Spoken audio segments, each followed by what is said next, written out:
Hello student, आपका स्वागत है आपके यूट्यूब चैनल विद्यालय पर। आज जो हम बात कर रहे थे, हमने अभी पिछली अपनी क्लास जो बाल विकास एवं शिक्षा शास्त्र की जो क्लास थी, फर्स्ट क्लास, उसको हमने जो कंप्लीट किया था वो विकास के विभिन्न पक्ष थे, जिसमें हमने सामाजिक विकास हमने कंप्लीट कर लिया था। आज की क्लास में हम इस चैप्टर को लगभग कंप्लीट करेंगे। तो हमारा जो अगला जो हमने विकास के विभिन्न पक्ष थे, जिसमें सामाजिक विकास हमने पूरा किया था, सामाजिक विकास में ही हम इसको आगे लेके चल रहे हैं।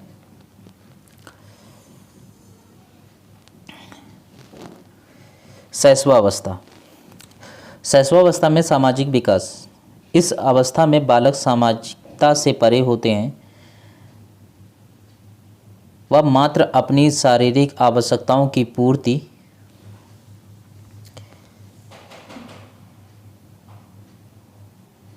पूर्ति में लगा रहता है। बच्चे में सामाजिक विकास तब प्रकट होता है जब वह व्यक्तियों और वस्तुओं में अंतर को समझने लगता है।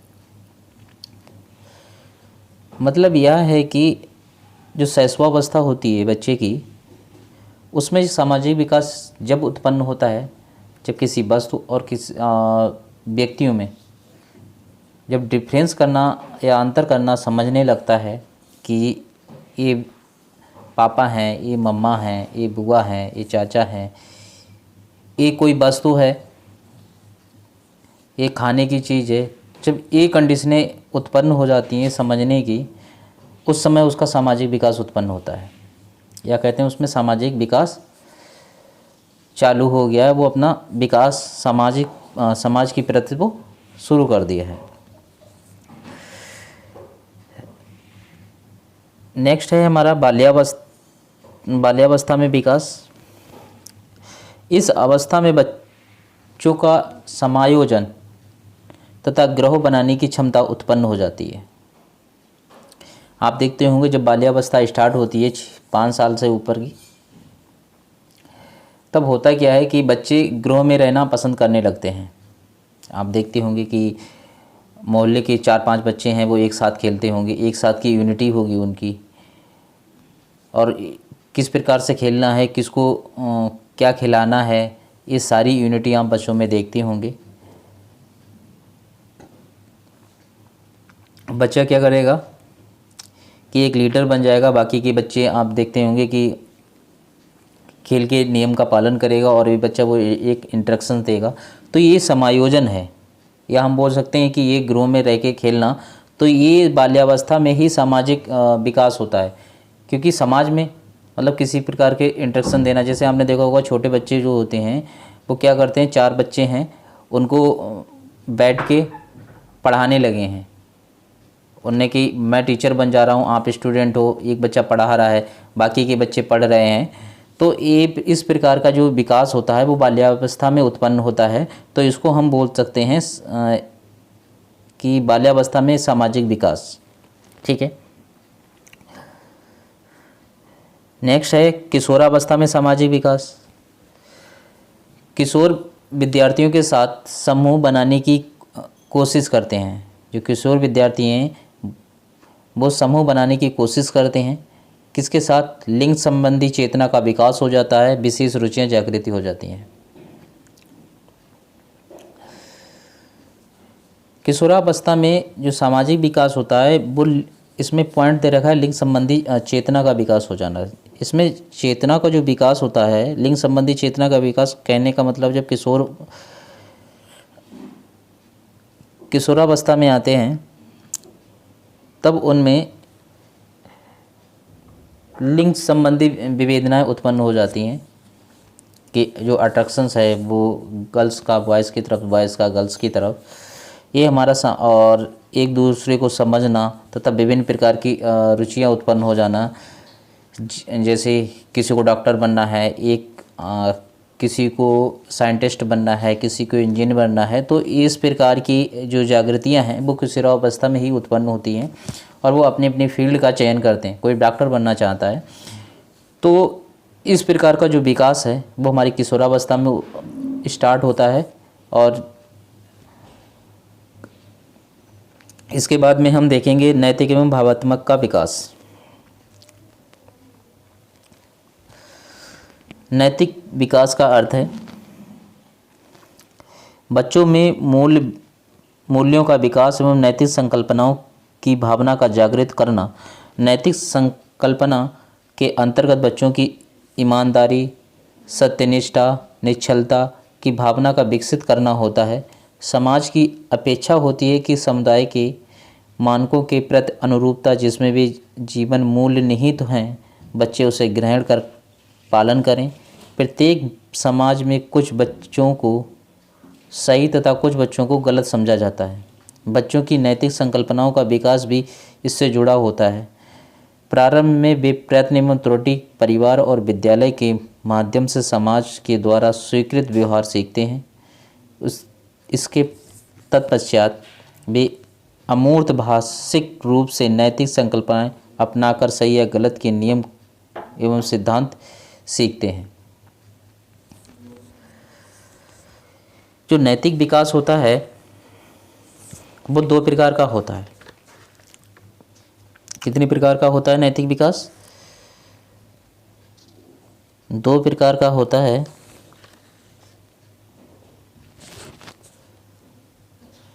जिसमें एक है हमारा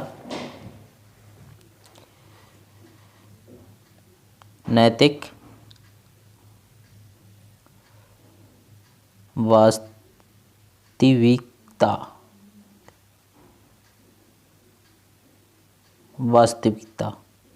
दूसरा है नैतिक सापेक्षता।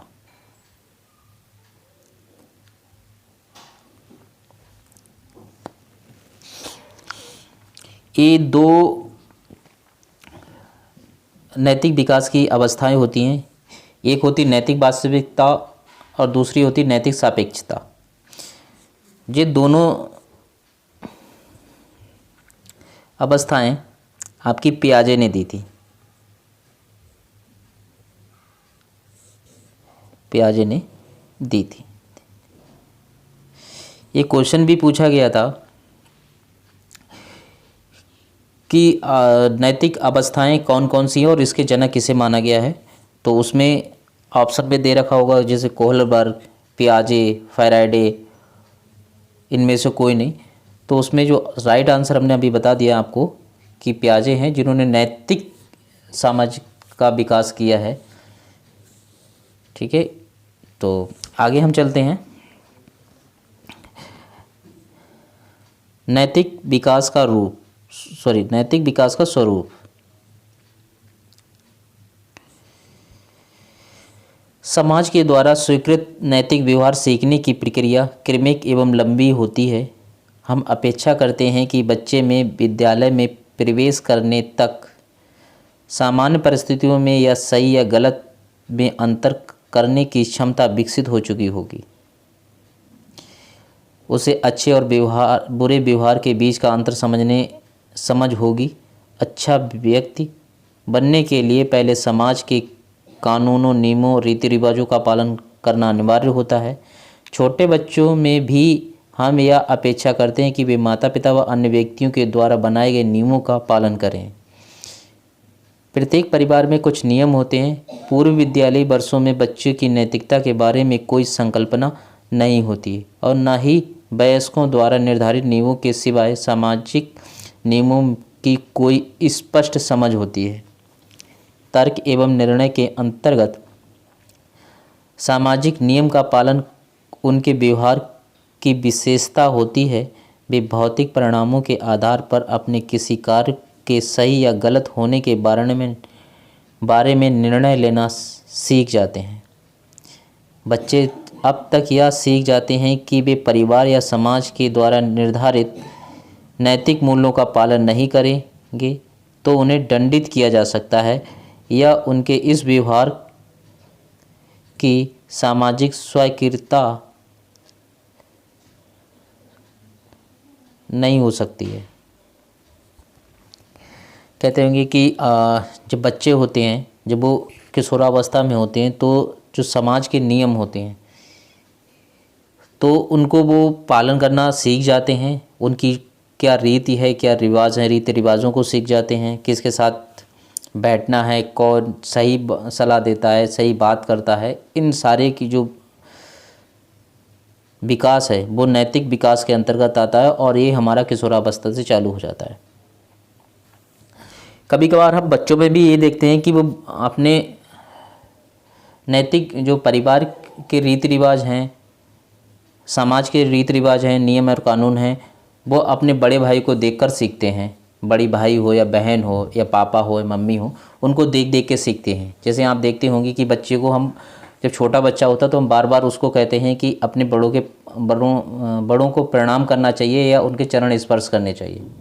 लेकिन क्या करता है बच्चा, कभी कभार कर भी लेता है, कभी कभार नहीं करता है, कितना भी पुश करो नहीं करता है। लेकिन वो धीरे धीरे क्या होता है कि जब हम, उनका बड़ा भाई या बड़ी बहन होती है, जो जब कोई मेहमान आता है या कोई बड़ा व्यक्ति आता है घर में, तो उसको क्या करते हैं, उठ के सबसे पहले उसके पैर छूते हैं या उसको हम प्रणाम करते हैं। तो वो बच्चा, जब छोटा बच्चा होता है, वो उनको देखता है तो वो खुद अपने आप में अब डेवलपमेंट करना शुरू कर देता है कि उनको प्रणाम करना शुरू कर देता है, उनके पैर छूना शुरू कर देता है, उनकी बात मानना शुरू कर देता है। तो ये हमारा नैतिक विकास है जो हमारी किशोरावस्था से स्टार्ट होता है। लेकिन कभी कभार हम इन चीज़ों को बच्चों में ही, मतलब बाल्यावस्था में भी इन चीज़ों को देखते हैं। ठीक है, अगला पॉइंट है हमारा संवेगात्मक विकास। संवेगात्मक नाम से ही जाहिर होता है, व्यक्ति के अंदर जो संवेग उत्पन्न होते हैं उनको हम संवेगात्मक विकास कहते हैं। संवेग कैसे होते हैं, चलिए हम पहले इसको पढ़ते हैं। संवेग व्यक्ति के आवेश को प्रदर्शित करते हैं। भय हो गया, क्रोध हो गया, घृणा हो गया, वात्सल्य हो गया, करुणा हो गया, आश्चर्य, कुछ प्रमुख संवेग होते हैं। संवेगों का मानव जीवन पर अत्यंत महत्वपूर्ण स्थान होता है। धनात्मक संवेग व्यक्ति के व्यवहार को परिपूर्ण बनाते हैं। संवेग की स्थिति में विचार प्रक्रिया में शालीनता आ जाती है। संवेग मूल प्रवृत्तियों से संबंधित होते हैं। शैशवावस्था में संवेगात्मक व्यवहार प्रायः अस्थिर होता है, जो बाल्यावस्था में स्थिरता की ओर अग्रसर होने लगता है। किशोरावस्था में संवेग प्रायः अधिक उग्र होता है। वंशानुक्रम, स्वास्थ्य,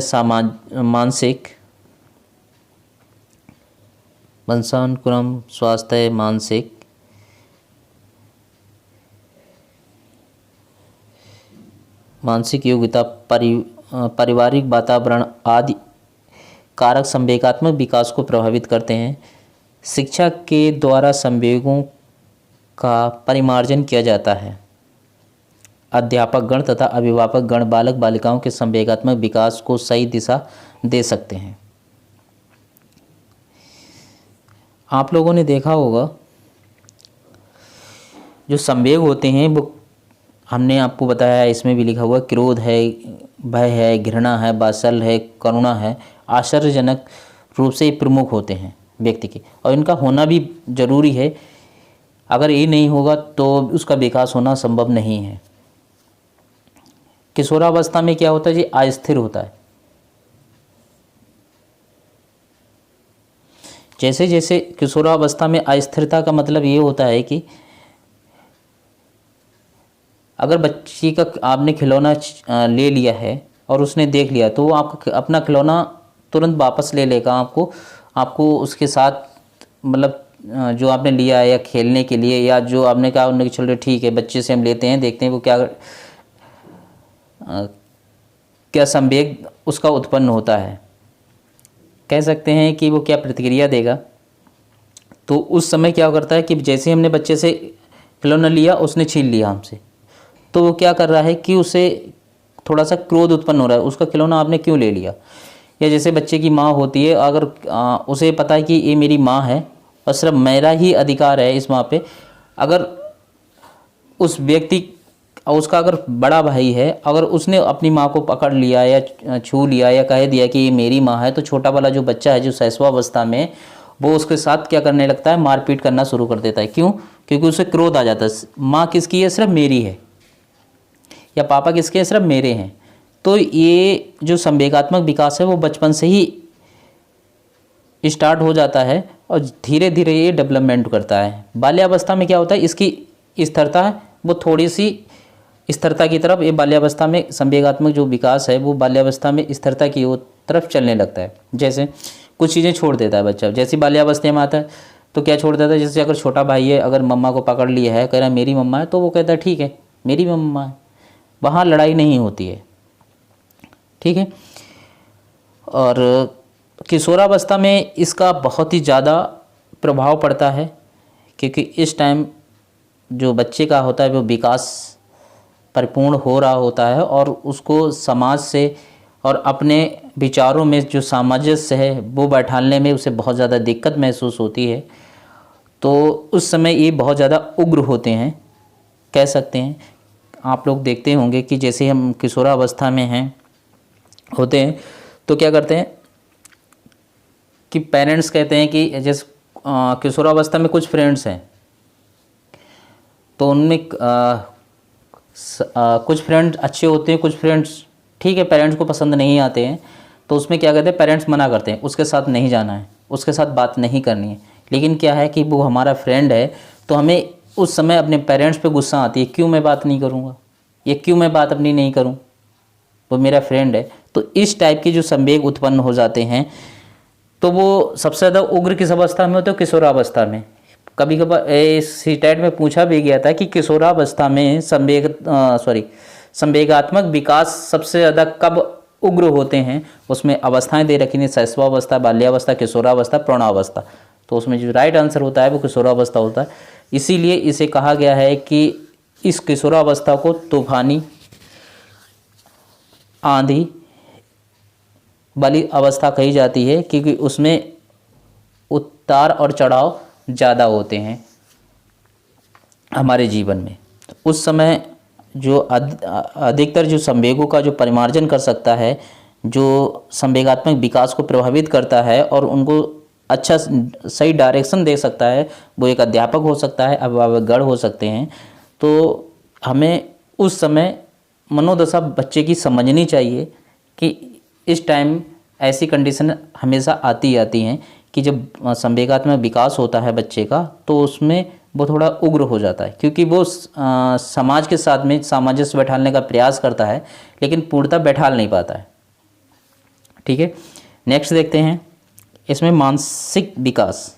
मानसिक विकास से तात्पर्य शक्तियाँ तथा संवेदनशीलता, अवलोकन, प्रतीकरण, स्मृति, ध्यान, कल्पना, चिंतन, बुद्धि, तर्क आदि में वृद्धि से होता है।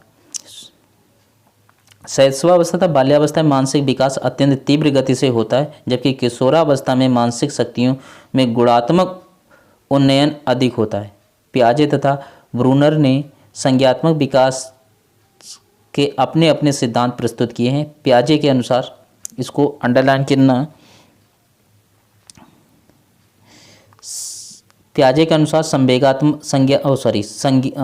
संज्ञानात्मक विकास की 4 अवस्थाएं क्रमशः संवेगात्मक गामक अवस्था, पूर्व संक्रियात्मक अवस्था, मूर्त संक्रियात्मक अवस्था तथा औपचारिक संक्रियात्मक अवस्था है।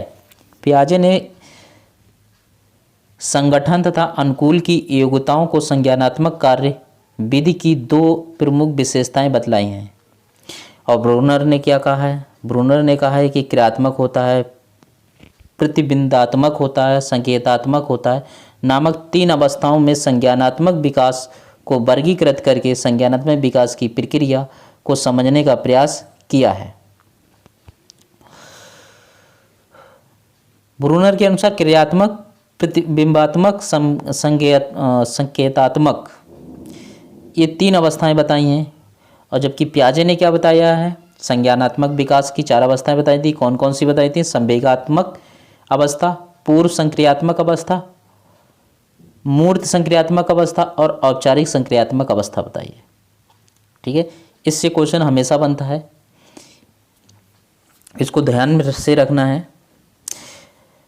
मानसिक विकास को अनेक कारक जैसे वंशानुक्रम, वातावरण, स्वास्थ्य, शिक्षा, समाज आदि सार्थक रूप से प्रभावित करते हैं।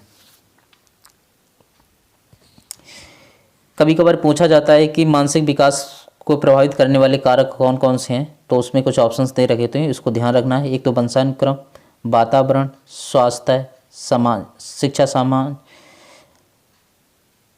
ये जो हैं वो मानसिक विकास को प्रभावित करते हैं। ठीक है, देखते हैं विकास को प्रभावित करने वाले कारक।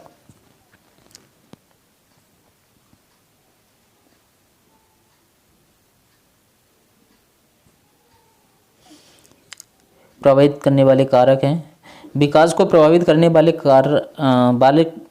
वाले अनेक तत्व होते हैं। इन तत्वों द्वारा विकास को गति प्राप्त होती है तथा ये तत्व विकास को नियंत्रित भी रखते हैं। यहाँ इन तत्वों पर सापेक्षित में विचार करना उपयुक्त होगा। जैसे हमने आपको बताया था वंशानुक्रम, जानेंगे वंशानुक्रम कैसे प्रभावित करता है हमारे विकास को, मानसिक विकास को।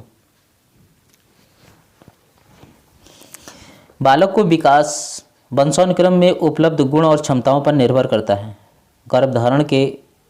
गर्भधारण करने के साथ ही बालक में पैतृक कोषों का आरंभ हो जाता है तथा यहीं से बालक की बुद्धि एवं विकास की सीमाएं सुनिश्चित हो जाती हैं।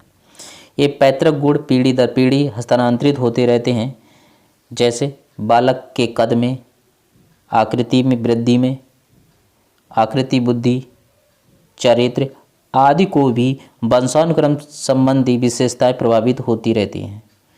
अनुसंधानों के आधार पर देखा गया है कि चरित्रहीन माता पिता के बालक चरित्रहीन ही होते हैं।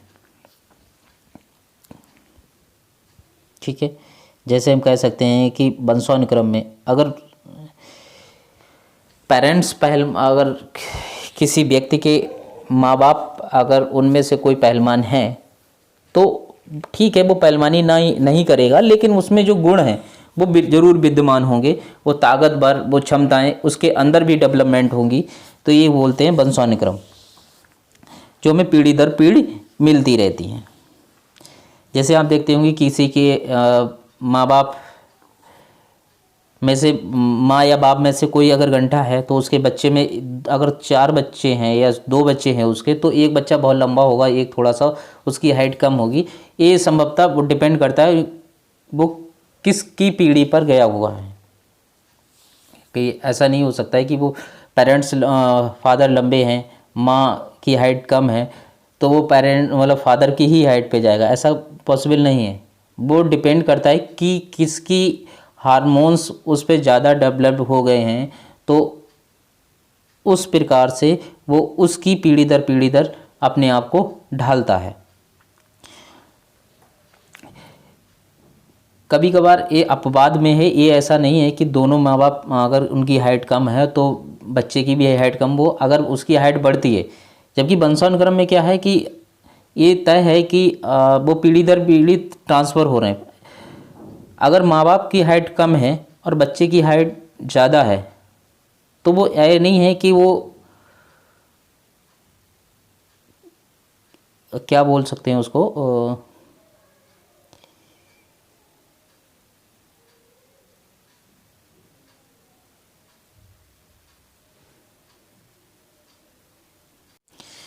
कि वो अपवाद में है, ऐसा नहीं है।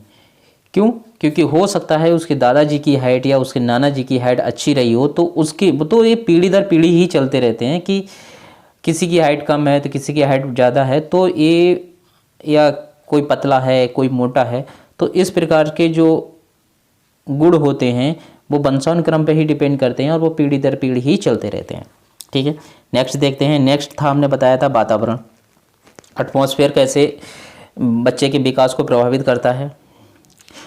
वातावरण में भी बालक के विकास को प्रभावित करने वाले तत्व होते हैं। वातावरण के प्रभाव स्वरूप व्यक्ति में अनेक विशेषताओं का विकास होता है। शैशवावस्था में ही वातावरण बालक को प्रभावित करने लगता है। बालक के जीवन दर्शन एवं शैली का स्वरूप स्कूल, कॉलेज, समाज, पड़ोस तथा परिवार के प्रभाव के परिणाम स्वरूप ही स्पष्ट होता है। सैन्य बालक उस अवस्था को प्राप्त कर लेता है जिसमें वह अपनी योग्यता एवं क्षमताओं के अनुसार वातावरण पर प्रभाव डालने में सक्षम हो।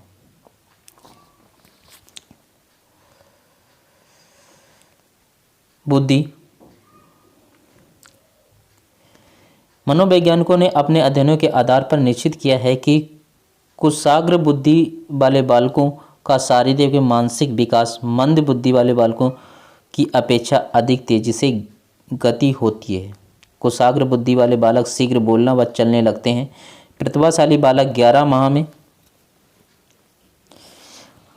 बोलना शुरू कर देते हैं और चलना शुरू कर देते हैं। सामान्य बुद्धि वाले बालक 16 महीने की आयु में और मंद बुद्धि वाले बालक जो हैं वह 24 माह की आयु में बोलना सीखते हैं। तो इसको थोड़ा नोट करके रखना है। प्रतिभाशाली बालक कितने माह में? 11 माह में। सामान्य बुद्धि वाले 16 माह में और मंद बुद्धि वाले 24 माह में बोलना शुरू करते हैं, उनका विकास हो पाता है। बात करते हैं लिंग। बालकों में शारीरिक एवं मानसिक विकास लिंग भेद पर भी प्रभाव डालता है। जन्म के समय बालकों का आकार बड़ा होता है, किंतु बाद में बालिकाओं में शारीरिक विकास की गति तीव्र होती है। इस प्रकार बालिकाओं में मानसिक एवं यौन परिपक्वता बालकों से पहले आ जाती है। इसको समझने वाली बात यह है कि आपने देखा भी होगा, रियलाइज़ भी किया होगा कि जब बच्चे होते हैं तो आपने देखा हुआ है कि एक लड़का है एक लड़की है, पहले क्या करेगा, ग्रोथ जो ज़्यादा होगी वो लड़के की होगी। स्टार्टिंग फेज जन्म के तुरंत की बात अगर देखेंगे तो लड़की की हाइट ज़्यादा होगी और लड़की की हाइट में अंतर होगा। धीरे धीरे क्या होगा, लड़का बढ़ेगा, लड़के की भी ग्रोथ होगी, लड़के की भी ग्रोथ होगी। क्या होगा कि लड़के की ग्रोथ कुछ समय के लिए रुक जाएगी और लड़की की ग्रोथ कंटिन्यू चलती रहेगी और तेज़ी से बढ़ेगी। तो जो उनकी जो मानसिक विकास और यौन परिपक्वता है, यौन की जो मैच्योरिटी आती है वो लगभग जल्दी आ जाती है अपेक्षा बॉयज़ के। आप देखते होंगे कि लड़का 17-18 साल का है और लड़की अगर 14-15 साल की है तो उस लड़की के अंदर मैच्योरिटी जल्दी होगी, जबकि जो लड़का है उसका 16-17 साल में भी मैच्योरिटी नहीं आ पाती है उसमें, वो भी बचपने जैसी बातें करेगा। और जबकि गर्ल्स है वो अगर 14 और 15 की एज में भी है तब भी उसके अंदर मैच्योरिटी आ जाती है। तो ये लिंग विविधता पर क्या करता है, प्रभाव डालता है। ठीक है, नेक्स्ट पॉइंट है अंतरस्रावी ग्रंथियां। बालक के शरीर में अनेक अंतःस्रावी ग्रंथियां होती हैं जिसमें से विशेष प्रकार के रस का प्रभाव होता है। यही रस बालक के विकास को प्रभावित करता है। ये ग्रंथियां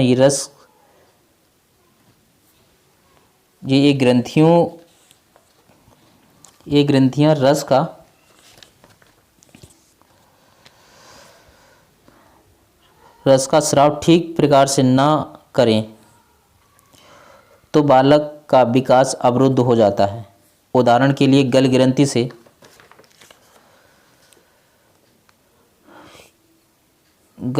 से स्रावित रस थायरॉक्सिन बालक के कद को प्रभावित करता है। इसके स्रावित न होने से बालक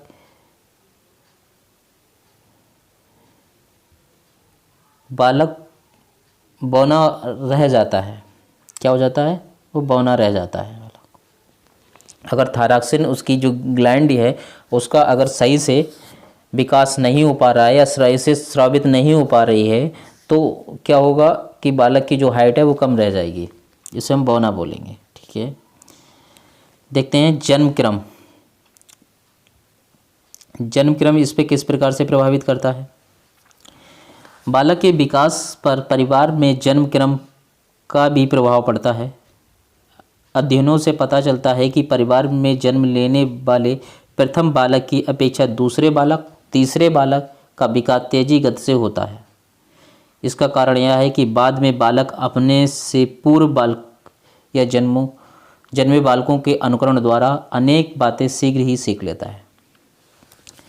कहने का मतलब है अगर किसी व्यक्ति के यहाँ पहले जो पहला बच्चा हुआ उसका अगर जन्म हुआ, पहला बच्चा का जन्म हुआ था, तब वो उसका जो विकास है वो थोड़े से स्लो अवस्था में होगा अपेक्षा दूसरे या तीसरे बालक के।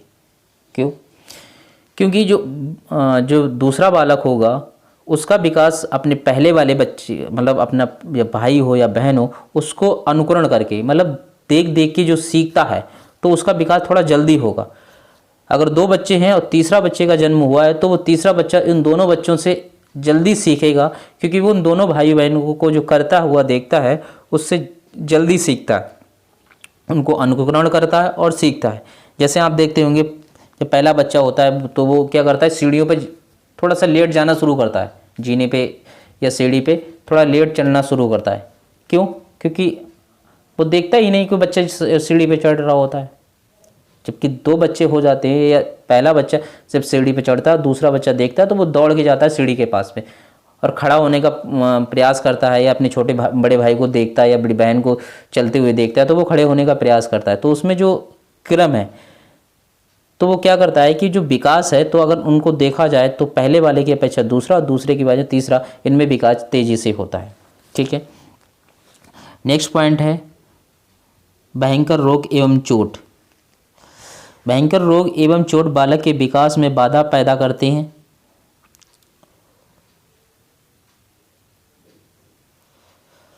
और लंबी बीमारी के कारण बालक का शारीरिक विकास अवरुद्ध हो जाता है। इसी प्रकार बालक के सिर पर भारी चोट लगने से भी उसका विकास में बाधा उत्पन्न होती है।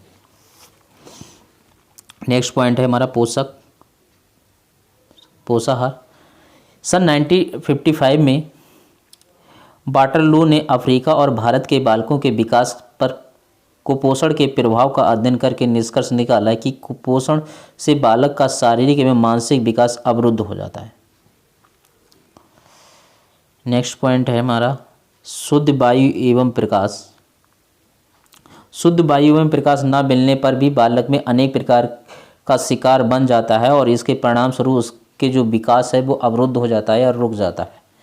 जैसे आप देखते होंगे कि एक बच्चा हेल्दी पानी पी रहा है, हेल्दी वायु ले रहा है, हेल्दी उसे प्रकाश मिल पा रहा है तो उसकी ग्रोथ अच्छे से होगी। जिसको शुद्ध वायु नहीं मिल पा रही है, पोल्यूशन में रह पा रहा है, प्रकाश भी सही से उसे मिल नहीं पा रहा है तो उसमें बहुत सारी बीमारियां हो जाती हैं। प्रकाश ना मिलने की वजह से उसे विटामिन डी की कमी हो जाती है, शुद्ध वायु ना मिलने की वजह से उसे फेफड़ों में या सांस लेने में दिक्कत हो जाती है, तो उसका जो विकास है वो अवरुद्ध हो जाता है। ठीक है,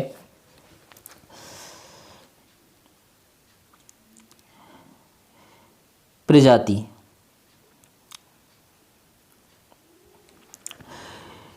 प्रभाव के कारण बालक के विकास में विभिन्नताएं पाई जाती हैं। अध्ययन से पता चलता है कि उत्तरी यूरोप की अपेक्षा भूमध्य सागरीय के बच्चों का विकास तेजी से होता है। हमारा इस चैप्टर का लास्ट टॉपिक है विकास और अधिगम का संबंध। इसके बाद में हम आपके एमसीक्यूज कराएंगे इसी चैप्टर से रिलेटेड। लगभग 30 क्वेश्चंस होंगे जो विभिन्न परीक्षाओं में पूछे गए हैं। तो पहले हम इसको कंप्लीट करते हैं। अधिगम बच्चे के शारीरिक तथा मानसिक स्तर पर प्रभाव डालते हैं। इस स्तर पर बच्चा न केवल विकास की ओर उन्मुख रहता है बल्कि सीखने की प्रक्रिया में भी वह तत्पर रहता है। बच्चे के व्यवहार में जो परिवर्तन स्वाभाविक होते हैं वह परिपक्वता तथा आयु के होने पर आते हैं।